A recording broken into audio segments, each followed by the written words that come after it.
When you think of Cold War firearms, one of the firearms that may come to mind is an SKS, or some variant of an SKS. The SKS was introduced and put out for service to the Russian military in 1949, and it has seen combat even to this day, specifically the Russian-Ukraine War. The SKS standing for the self-loading carbine of the Semenov system. Or how the Russians say it. Whatever this is, I'm not going to even try to pronounce that.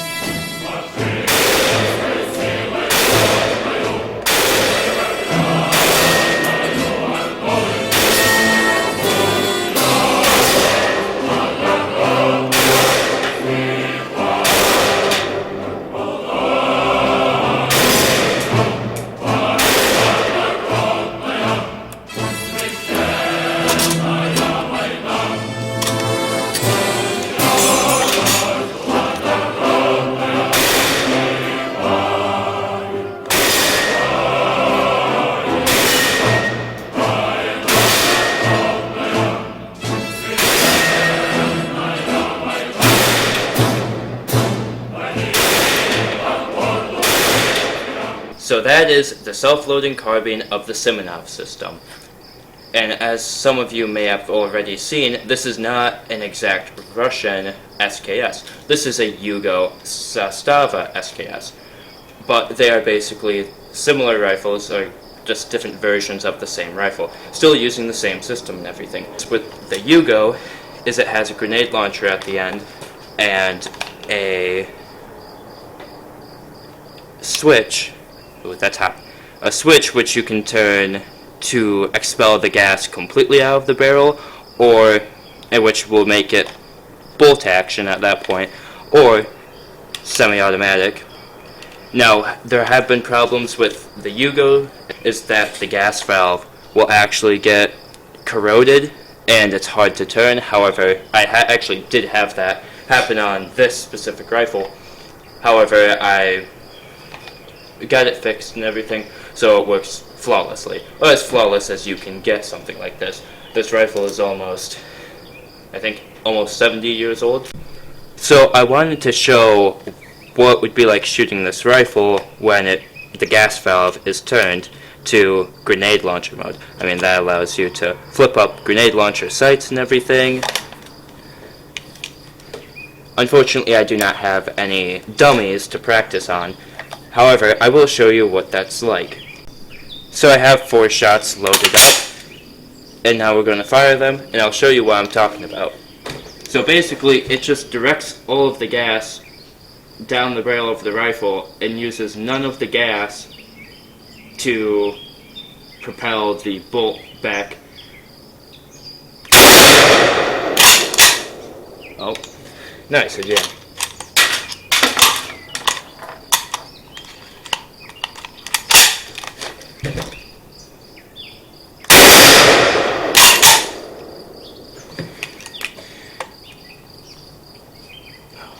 You see, it's not really effective. Unfortunately, I did not bring anything to test it out, but I mean, the blade's not even sharp, so I doubt it would really do anything other than, poking. So when I bought this rifle, I paid roughly $560 for this rifle, which was a pretty good deal. However, there is, on this side, some trench art, if that's what you want to call it. If anyone can tell me what this means, please tell me what it means. I am very interested. I tried to find something online, to little success. However, I do want to preface that I have seen some more Yugo SKSs going for about $700, so they're getting up there in price even more so than what they were. Now, many people call the SKS rifle a poor man's AK, even though it's not, in any sense of the matter, similar to an AK-47 in terms of its operating system. The only thing that's similar about it, at least to my knowledge, is it fires the same caliber, 7.62 by 39. So I'm going to break down this rifle and show you why it is not as similar to an AK as one may think. So lift this lever up, make sure it's straight, pull it out. There's your dust cover, there's your bolt. That's it. That's all it is. And I'm going to show you an AK. So here's an AK. I'll disassemble that quickly. So there's your dust cover. Here's your recoil spring.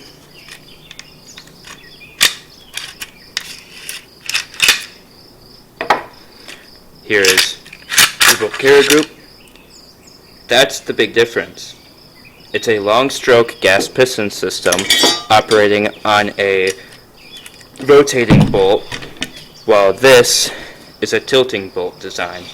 The SKS is a short stroke tilting bolt gas operating system. The AK-47 is a long stroke rotating bolt gas operating system. As I can show you right here, the bolt rotates.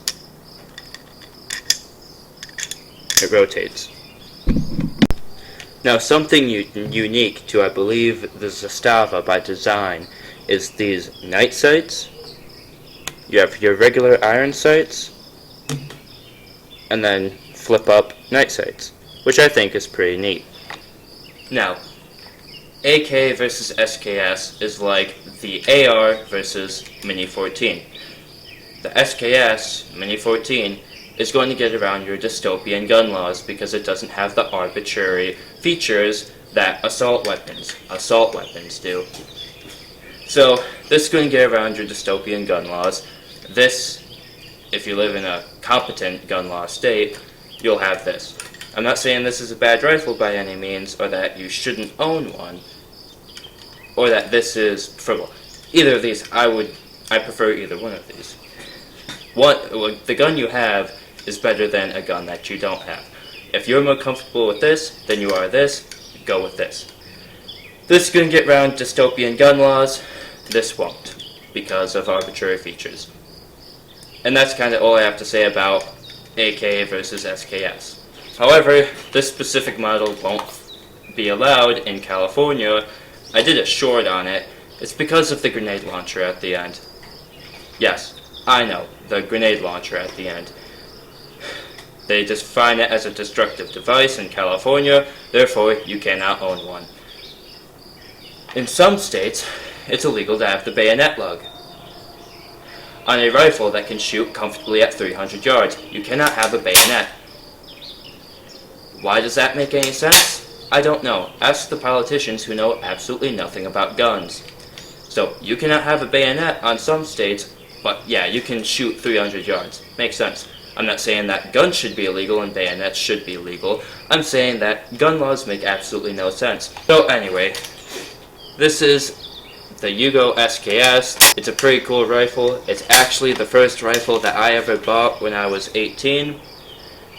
So this has a lot of significance to me. It's been a good rifle. I really enjoy shooting it. Thank you all if you've stayed this far into the video. I greatly appreciate it. Please subscribe for more. I have a lot more things, a lot more guns to discuss and talk about and review. And I appreciate all of you. Have a lovely day.